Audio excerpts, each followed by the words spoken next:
Ndagusuje cyane kandi ndakwifuriza gukomeza kugubwa neza. Mumaze kubimenyera, nitwa Delphine Muhoza, ninjye tuba turi kumwe buri gihe mu biganiro nk'ibi ngibi, aho tuba turi kwiga utuntu twinshi tugiye dutandukanye tw'ubwenge kandi dukomeza no kugufasha gusobanukirwa n'ibijyanye n'ubuzima bw'umuntu. Uyu munsi rero turi bugaruke ku cyo bita manière de table, uko umuntu yifata ku meza. Iki ni ikiganiro kizagira ibice byinshi, ariko ndakwifuriza kuzabireba byose kuko numara kubireba ndabizi ko hari ibintu bizahinduka ku myitwarire yawe yo ku meza, uko umuntu yitwara ku meza yagiye kurya. Hari igihe biba ngombwa ko umuntu agusohokana ahantu muri restaurant iri chic, cyangwa nawe ukajyana n'umuntu ahantu nyine hasobanutse, noneho ugasanga imyitwarire yawe ukuntu uri kwitwara irimo iragusebya kandi ku bintu byose.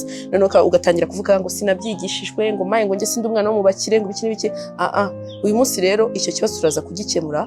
Ndashaka kuza kumenya imyitwarire igiye itandukanye yo ku meza. Uyu munsi rero turaza guhera ku cyo bita body language zo ku meza, cyangwa se n'ururimi rwo ku meza, ariko urwo rurimi rukaba rutavugwa nawe ubwawe nkuko dusanzwe tumenyereye kuvugwa. N'ururimi ruvugwa n'ikiko cyawe cyangwa se n'ikanya yawe n'icyuma n'isahani, nta kindi. Umuntu waguteguriye hari ukuntu ashobora kumenya niba wahaze, wishimiye ibiryo, wabyanze, cyangwa se utangiye kurya, cyangwa usoje, cyangwa se ukiri kwihereza, kuko gusa hari ukuntu wateguye isahani yawe n'ikanya n'icyuma biri kumwe. Reka dutangire. Ubundi iyo ugiye ku meza ugasanga baguteguriye isahane, ugasanga ikanya iri muri uku kuboko kw'ibumoso, hanyuma mu kuboko kw'iburyo hakaba hari icyuma. Ni isahane iteguye iriho icyuma n'ikanya, icyuma mu kuboko kw'iburyo, ikanya mu kuboko kw'ibumoso. Icyo bivuze rero ni iki? Iyo biteguye uko nguko aba ari ikimenyetso kikwereka yuko wemerewe kuba wakwihereza, cyangwa se niba ibiryo biteretse ku isahane ushobora gutangira ukarya. Ariko kandi buriya iyo uri kurya ugomba kumenyera yuko icyuma kigomba kuguma mu kuboko kw'iburyo, noneho ikanya ikaguma mu kuboko kw'ibumoso. Hanyuma icyo ugomba gukora ni iki? Mu gihe uri kurya utaramara kurya, ushaka kwereka ko umuntu ukiri gukomeza kurya, niyo byaba byashyize ku isahani ariko uri bukomeze wiyongera, ugomba gutereka ikanya itambitse n'icyuma gitambitse muri bwa buryo nyine, ibumoso n'iburyo. Hanyuma kandi noneho niba wagiye ahantu bari buze babahereza ibiryo ugashaka kugaragaza yuko wenda utahaze cyangwa wifuza kwiyongera, icyo ugomba gukora, ugomba kumekinga sure ko ikanya n'icyuma bikoze ikimenyetso cy'umusaraba ku isahani. Ibi isahani yawe bimazeho ibiryo ariko ushyizeho ikanya itambitse n'icyuma gitambitse, umuntu waguteguriye ahita amenya ko ari ikimenyetso kimwereka yuko agomba kukongera. Hanyuma rero reka dufate urugero ko umaze kurya kandi wumva ibiryo byakuryoheye pe, kandi ushaka kubwira umuntu wari watetse ko byakuryoheye, ariko kubera ahantu uri ntabwo uri bize kuvuga ngo byari biryoshye. Ikinyabupfura n'iki n'imigenzo yawe cyangwa se n'imyitwarire, ugiye gukoresha ya sahani yawe n'icyuma n'ikanya umubwire ko ibiryo byari biryoshye. Icyo ukora ni iki?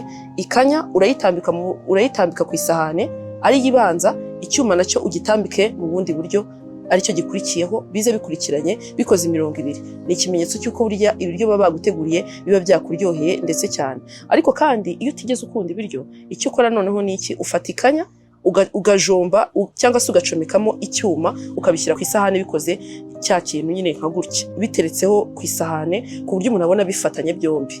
Ikira ni ikimenyetso cy'uko buri umuntu atahaze. Niba rusanzwe ubikora wumva ari ibintu bisanzwe, uzitonde kuko hari ahantu ushobora kubikora umuntu akahita avuga ati ibi biryo byanze bikunze byamubihiye. Hanyuma ikindi, n'abandi bantu bajya bakunda gukora iryo kosa, hari igihe wenda wifuza yuko uri buze kuza kwiyongera nyuma, ariko udashaka ko batwara iyo sahani ngo baze kuzana indi. Icyo ukora, ufata ikanya ukayibanzaho, ubundi ugaterekaho hejuru icyuma ku isahane hejuru. Umuntu uri kwandurira cyangwa se ushinzwe aho ngaho serivisi arabibona ko uri buze kongera kwiyongera kandi uri bukoresha ya sahane, bitari ngombwa ko ari buze kujya kuzana iyindi. Icyo rero nacyo kikamubera ikindi kimenyetso. Ikindi noneho, iyo ushaka ko aza gutwara ya sahane wamaze kurya kandi ko utari buze gusubirayo, icyo ukora, ufata noneho ikanya n'icyuma ariko ukabishyiraho mu buryo bicuritse. Urabona ubu ngubu ngewe iyo nicaye ku nguku nshobora gutereka icyuma n'ikanya imbere yanjye, ariko noneho nshaka kumwereka yuko adeserva cyangwa se atwara iyo kanya n'icyuma ndetse n'isahani yampereyeho, mbishyiraho noneho bireba undi muntu uri hirya yanjye. Ni ukuvuga ngo bisa nk'ubicurika, bityo rero noneho bikamwereka ko yagatwaye isahani.